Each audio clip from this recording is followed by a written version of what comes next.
제 주위에 작가 인맥은 너무 많아서 작가들의 이야기를 들어볼 수 있는 기회는 많은데 디지털 컨텐츠 전문가, 특히 이과적 발상을 잘 하시는 분이니까 그런 분에게 뭐 좀 여쭤보면 좋을 게 많겠다 싶어서 이 자리를 마련해 봤고요.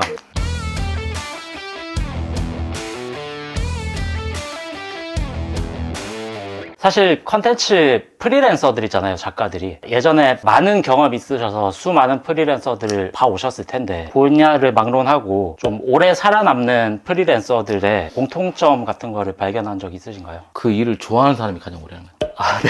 작가들이 사실 조급하거든요. 저는 이제 드라마 제작사에서 이제 대작들을 하시는 대형 작가들도 보시고 그분들이 어떻게 그 이야기 소재를 찾는지 또 소재가 찾아지면 또 어떻게 스토리를 구성하는지를 너무 많이 봤기 때문에 네. 제가 이제 저희 학교 학생들 통해서 외부 드라마 제작 대표님들한테 특강을 요청해 보면 그분들이 똑같은 얘기가 지금 이 시간도 여러분들의 이야기 소재가 될 수 있고 여러분들이 겪었던 사고 그다음에 다른 친구 이야기도 다 소재인데 우리가 너무 급하고 인위적으로 작법을 하려다 보니 강제성이 있는 프레임워크에 갇혀지는 것 같다. 그래서 배고파도 즐거우신 분들이 목사님들이잖아요. 종교인들. 네. 되게 배고프신 분들인데 사명감을 가지고 가듯이 작가들은 사실 그래야 되는데 무명의 시간을 거치기가 사실 쉽지 않죠. 요새 제가 특히 말씀하신 부분을 많이 느끼고 네. 작품 준비를 되게 오래 보고 하고 있거든요. 조급해지지 않으려고. 네. 그래서 너무 동감하고 어쨌든 거시적으로 보고 이 일을 정말 사랑할 수 있는 사람이 오래 살아남는 사람들이다 라고 말씀해 주신 것 같습니다. 작가를 지망하는 분들이 되게 많을 텐데 10대 청소년이 있을 테고 20대, 30대, 40대 뒤늦게 막 창작을 준비하시는 분들도 많을 텐데 이 연령별로 어떤 거를 공부를 하면 좋을까 이런 것도 혹시 우리가 창작이라는 단어가 들어갈 때 네. 사실 스토리라는 걸 뺄 수가 없잖아요. 기본적으로 서사의 구조의 맥락을 다 이해하려면 네. 우리가 흔히 얘기하는 대작들, 섹스피엔 4대 비극이니 어떤 서사의 맥락의 구조를 가지고 있는 그런 명작들에 대한 그 탐색이 우선돼야 될 것 같다라는 네. 거고요. 클리셰라고 얘기하는 것들 여기 있다. 이게 저희 학생도 이거 잘 모르다. 이게 클리셰라는 건데 이게 인쇄판이에요. 네. 연판이라 쥐판이라고 하고 종이로 된 인쇄판인데 네. 이게 프랑스어로 클리셰라는 거거든요. 네. 이게 딱 한번 인쇄판이 틀에 갇혔기 때문에 더 이상 벗어나지 못하고 짜여진 이야기, 이게 클리셰인데 그래서 사실은 서사의 구조가 클리셰라고 구성하고 3막 구조니 3막 구조니 5막 구조, 6막 구조 얘기하지만 남의 이야기를 듣고 경청하고 분석하는 게 제일 먼저가 돼야 될 것 같고요. 거인의 어깨에 올라타는 것을 네, 주셔서 네, 거의 늦게 올라타서 가야 되는 거고 이제 대학 때 보면 사실 웹툰과 학생들을 보면 이제 구조하는 연습을 좀 해야 될 것 같고요. 졸업생들한테 강조하는 건 딱 한 가지거든요. 내 꿈은 평생 오리지널 작가가 꿈이지만 버킷리스트로 올려놓고 준비돼 있을 때 준비했으면 좋겠다. 내가 버킷리스트에 하고 싶은 거를 작성하기 필요한 기술 요소나 테크닉이나 자료들은 충분히 알면 내가 좋아하는 일을 하면서 경제적인 만족도를 올리면서 할 수 있으니 급하지 않고 꾸준히 단계별로 가다 보면 갈 수 있을 걸 보고요. 10대, 20대에는 사람들 입에 오르내리는 명작 정도는 안 본 게 없을 정도로 많이 보시는 그렇죠. 걸로 최우선으로 하셔야 된다는 말씀이시고 많이 보면서 이야기들을 패턴화시켜서 각자만의 구조적인 어떤 방법을 잘 만드셔야 된다는 말씀이신 것 같고 또 그러기 위해서 어느 정도 기본 스타트 라인에 설 때까지 좀 거시적 안목을 가지고 한 번에 완벽한 걸 하기보다는 야금야금 실력을 늘려가라는 말씀이신 것 같고요. 그리고 사실 우리 작품에서 캐릭터가 50%잖아요. 근데 사실 우리 학생들을 보면 캐릭터를 탐색하고 창조하는 능력이 사실 많이 부족해요. 텍스트로 되어 있는 어문 캐릭터를 시각화하는 작업을 시켜보면 네. 그 캐릭터에 맞는 새로운 그 시각적 캐릭터를 만드는 게 아니라 본인이 고등학교 때부터 계속 그려왔던 특징 배우들을 의상만 착착 바꾸고 머리 모양 바꾸고 그 시대별로 바꿔서 나오기 때문에 좀 관념대로 그려있는 네, 관념대로 그리는 성향이 커서 스토리를 정확히 분석해서 그 스토리가 이야기하고 있는 캐릭터를 묘사를 해야 되는데 네. 제가 굉장히 저희 학생들 많이 혼내는 것 중에 하나입니다. 더 여쭤보고 싶지만 스트레스 받아 하실 것 같아서 이 질문은 그만하고요. 네.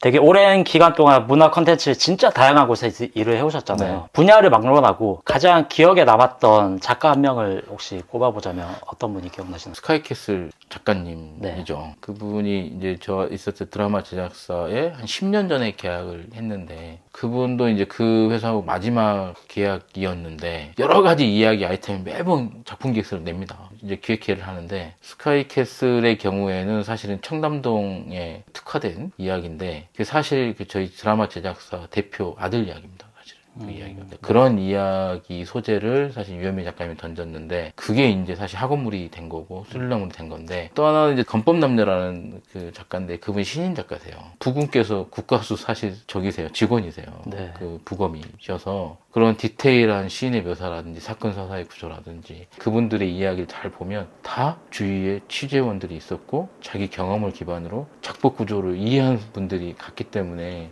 그런 작가든지 대단한 것 같아요. 죽을 때까지 한 직업군 캐가지고 할 수 있는 작품 한 주 작품도 안 되거든요. 그렇죠. 근데 이렇게 이제 취재원들 통해서 하면 여러 가지 서사구조를 만들 수도 있고 직업군의 이해도 훨씬 빠를 것 같아서 그분들이 제가 봤던 되게 좋은 분들. 윤태호 작가님 말할 필요 없이 뭐 워낙 좋은 작가시니까. 한 분 말해달라 그랬는데 벌써 네 분째 말씀하시고 좋은 작가이죠. 어쨌든 말씀하신 분들을 추천해 주신 이유는 알겠습니다. 전문성을 가진 어떤 키워드를 가지고 만들어야 오리지널 작가로서 또 메리트도 생길 테고 또 아까 말씀해서 연결된 부분도 오랫동안 탄탄하게 준비를 해야 되고 그러려면은 20대 시절부터 조급하게 뭔가를 따내려고 하지 말고 기본기를 쌓고 차근차근 해도 늦지 않다라는 그냥 좀 거시적인 말씀이신 것 같습니다. 질문 일단 다른 거를 해볼게요. 떼돈을 벌기 위해서는 창작자가 뭐를 해야 하면 좋을까요? 기업인의 시각에서 좀 말씀해 주시면 좋을 것 같아요. 일단 재밌어야죠. 재미. 그리고 3초 누리라고 엘리베이터 누리라는 게 있어요. 무수히 많은 작품들이 올라오는데 우리 흔히 말하는 로그라인 한 줄로 나의 이야기를 잡을 수 있어요. 이 이야기는 누가 이거 재밌겠는데 와야 되는데 기성 작가들의 로그라인은 굉장히 그냥 봐도 함축적인 의미고 암시하는 게 되게 있을 것 같고 학생들이 쓰는 로그라인은 뭐지? 잘 모르겠는데 학원물인가? 폭력물인가? 제가 최근에 느끼기로 떼돈을 버는 작가들 있잖아요. 정량적 수치로 높은 작가들. 정말로 정량적인 수치를 목표로 하더라고요. 나는 얼마를 벌 거야. 그리고 혹은 나는 요 장르에서만큼은 내가 1등이 될 거야. 간혹 저보다 훨씬 경력도 좋고 막 뛰어나신 작가님들이 저한테 막 피드백 해달라고 메일을 보내세요. 저는 그거를 보고 뭐 한마디도 할 수 없는데 워낙에 잘하시는 분들이니까 가만히 메일을 엄청 긴 메일들을 읽다 보면은 이렇게 잘하는데도 아직까지 이렇게 성취욕에 시달리고 있다고 이런 생각이 들 정도로 그냥 어마어마하게 성취 욕구가 강하더라고요. 떼돈은 사실 어떻게 보면은 말 그대로 욕망이 가득해야 되는 것 같기도 하다는 생각이 들어요. 그렇기도 하고요. 목적의식이 바뀌면 그분들이 그 목적 달성이 그냥 수단도 바뀌거든요. 사과를 10개 정도 얻으려고 하는 사람의 노력과 과수원을 살려고 하는 사람의 노력은 전혀 다른 방식이잖아요. 그러니까 방식도 달라질 거고 이 구조의 결과물을 얻기 위한 방법 또한 바꿔지거든요. 이게 조직행동론이라고 그러는데 지금 우리 작가분들이 어떤 작가가 되고 싶으세요? 제가 주 사후에서도 뭐 후세들이 읽어줄 수 있는 그런 명작을 남기고 싶은 작가가 되고 싶습니다 라고 하신 분들은 사실은 말씀하신 성과물에 대해서 자기 만족이 강하시고요. 근데 제가 그 교보스 때 그렇고 이퍼브스 때 그렇고 웹소설 작가분 다 만나보면 굉장히 계산적이고 어떤 조직한테 뭔가 받으면 반드시 거기에 해당하는 걸 주려고 하시고 그리고 명예 따위는 개나 줘버리라 하시는 분 되게 많아요. 정말로. 왜냐면 내가 이미 상업적 글쓰기를 하고 있는데 그게 워낙 자극하는 요소를 써서 돈이 나오는 게 목적이지 내가 지금 취미생활 하는 게 아니고 직업으로 왔는데 내가 왜 고상하게 그걸 하냐 이거죠. 제가 요즘 젊은 작가들 보고 와 나이스 했어요. 왜냐면 제가 기성 작가분들한테 했던 얘기거든요. 기업에 있을 때 제발 체면치레 하시는 건 좋은데 우리가 엄밀히 말하면 가치 있는 상품에 투자하는 거 작가님이 투자하는 거지 명예에 투자하는 거 아닙니다. 요런 대답을 원하긴 했습니다.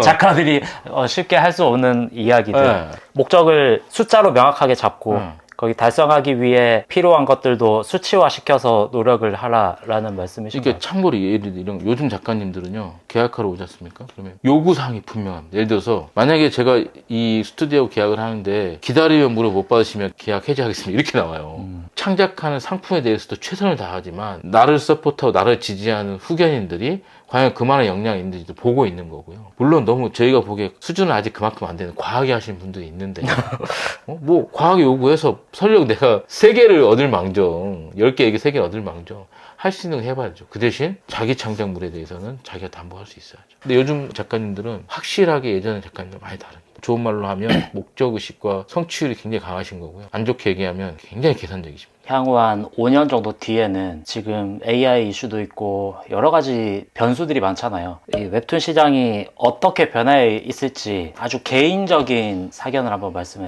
주시겠어요?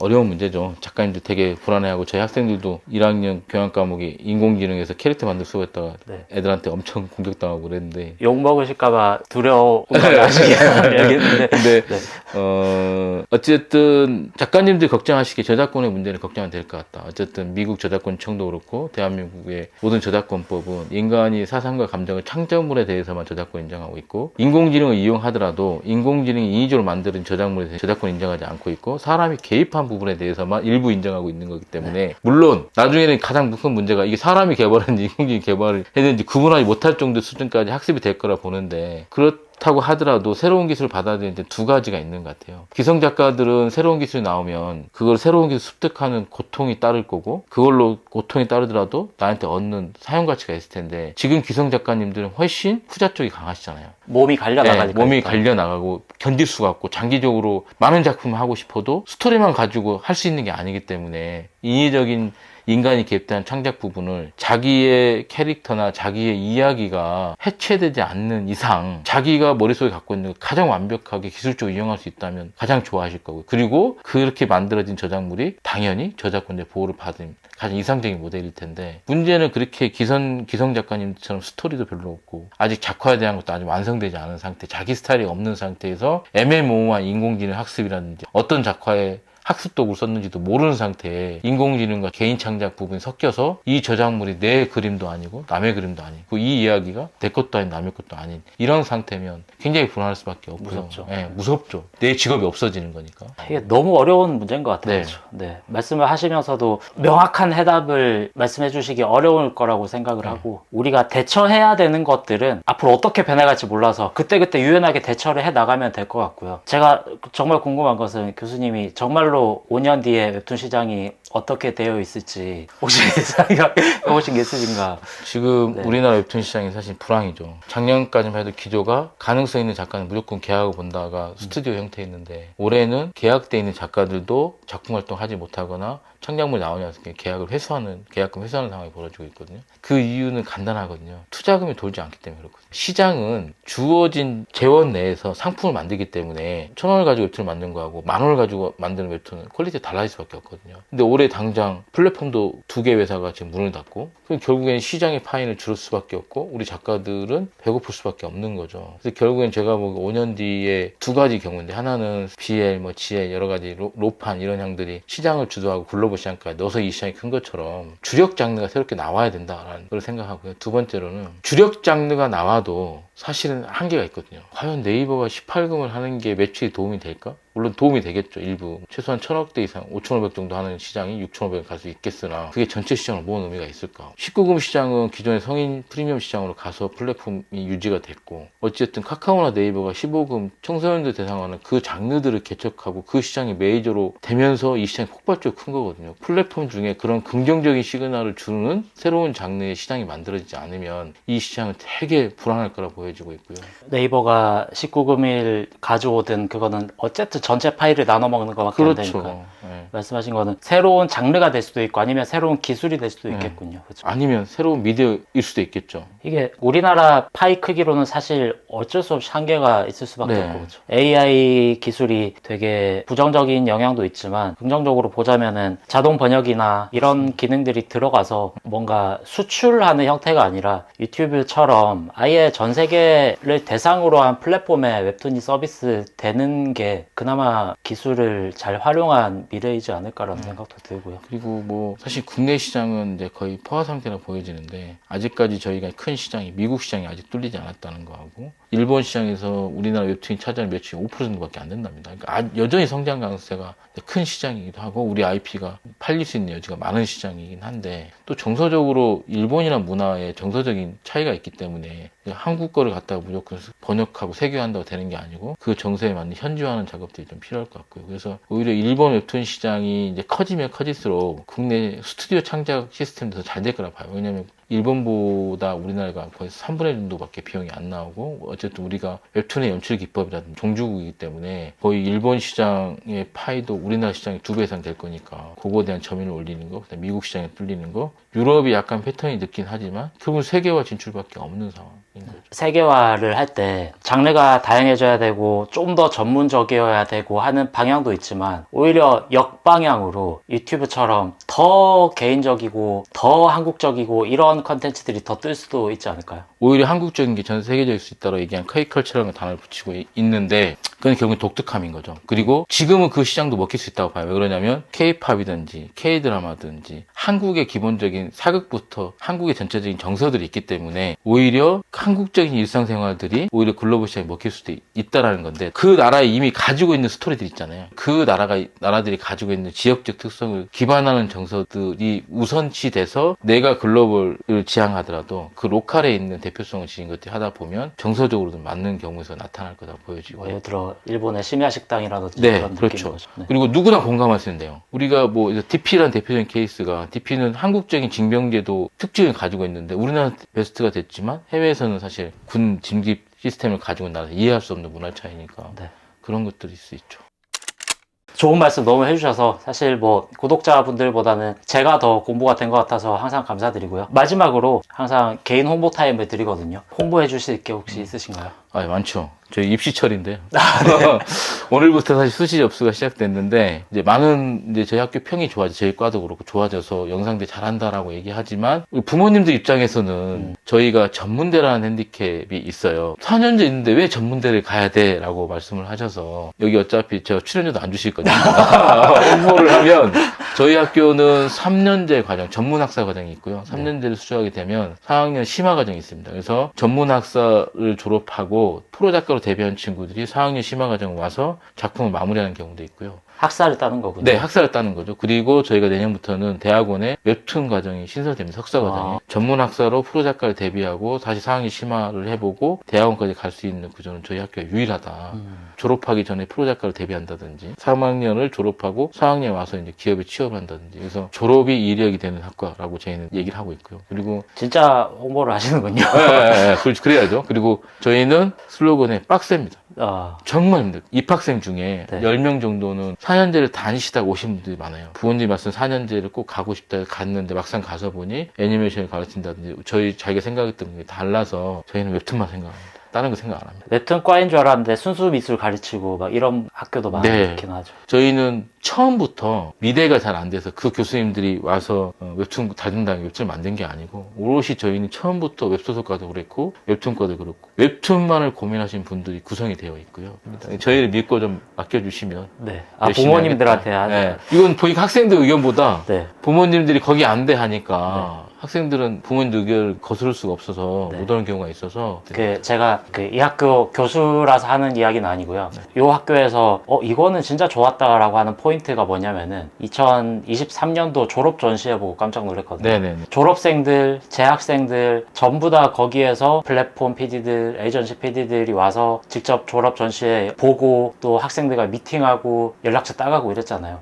이런 시스템이 너무 좋다라는 생각이 들었거든요. 사실 저희가 졸업 전시회만큼은 전국 넘버원입니다. 적어도 대한민국의 기업의 플랫폼이라든지 작가를 찾고 계신 분들을 매칭할 때 최고의 자리에서 우리 학생들을 소개하겠다는 게 메인 모토이고요. 저희 과가 했던 이 졸업 전시회가 많은 대학들이 오히려 저희를 지금 모방하기도 하고 벤치마킹을 많이 벤치마킹 해가시더라고요. 많이 해가시기도 하죠. 그리고 학과장님으로서 이 인맥이라든지 이런 것도 출중하시잖아요.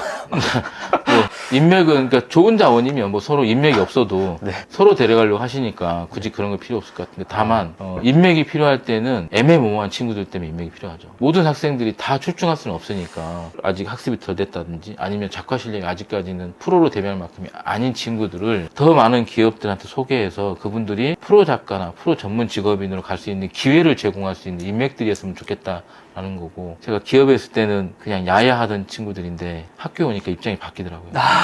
잘 좀 부탁합니다. 모셔야 돼요. 네, 애들이 많이 부족합니다. 좀 많이 봐주세요 해서 네. 현실적인 경험의 기회와 이런 것들이 제가 가지고 있는 인맥들을 통해 학생들한테 좀 더 나은 경험을 할 수 있도록 도와주는 거는 인맥이 필요한 거고요. 처음부터 잘하는 친구는 굳이 제 인맥을 안 써도 알아서 잘 가더라고요. 만화, 웹툰 전공, 웹소설 전공, 웹 콘텐츠 자율전공을 뽑습니다. 이번에 웹 콘텐츠 자율전공은 1학년 1학기 때 전공 기초 과목들을 웹소설하고 웹툰 과목들을 듣고 1학년 2학기가 돼서 웹소설을 갈 건지 웹툰을 갈 건지 이제 결정하는 새로운 이제 자율전공이라고 보시면 되고요. PD 전공까지 가려고 하는 계획을 가지고 있어요. 혹시 내가 입시에 좀 불안하다, 미대 입시 준비를 좀 늦게 했다 그러면 저희 실기전형보다는 웹 콘텐츠 자율전공에 지원해 보시는 것도 면접전에 훨씬 더 유리하실 거라 생각을 합니다. 뭔가 늦게 시작해서 근데 꿈은 있고 이런 그죠. 분들에게 유리하겠군요. 네네네. 성대현 교수님을 초청을 한 것은 교수님으로서 초청을 했다기보다는 컨텐츠 기업인 전문가로서 초청을 해서 이러저런 이야기들을 들어봤고요. 근데 보신 분들은 아시겠지만 마지막에 홍보가 꽤 길게 나갈 거라서 목적은 사실 홍보 영상이고요. 하지만 홍보를 자주 하진 않기 때문에 다들 네. 뭐 예쁘게 봐주실 거라고 생각을 합니다. 입시 처리 한 번만 봐주시면 네, 어쨌든 제가 여기에 몸을 담고 있기 때문에 제 나름의 뭔가를 하기 위해서 해봤고요. 그 입시생 분들이 만약에 이 영상을 본다면 혹은 입시생을 두고 있는 부모님들이 보신다면은 저희 학교에 보내주시면은 꼭 책임집니다. 내년에 신입생들 학교에서 뵐 수 있으면은 좋겠습니다. 네, 내년에 오시면 좋은 거 해드릴게요. 네, 감사합니다. 감사합니다.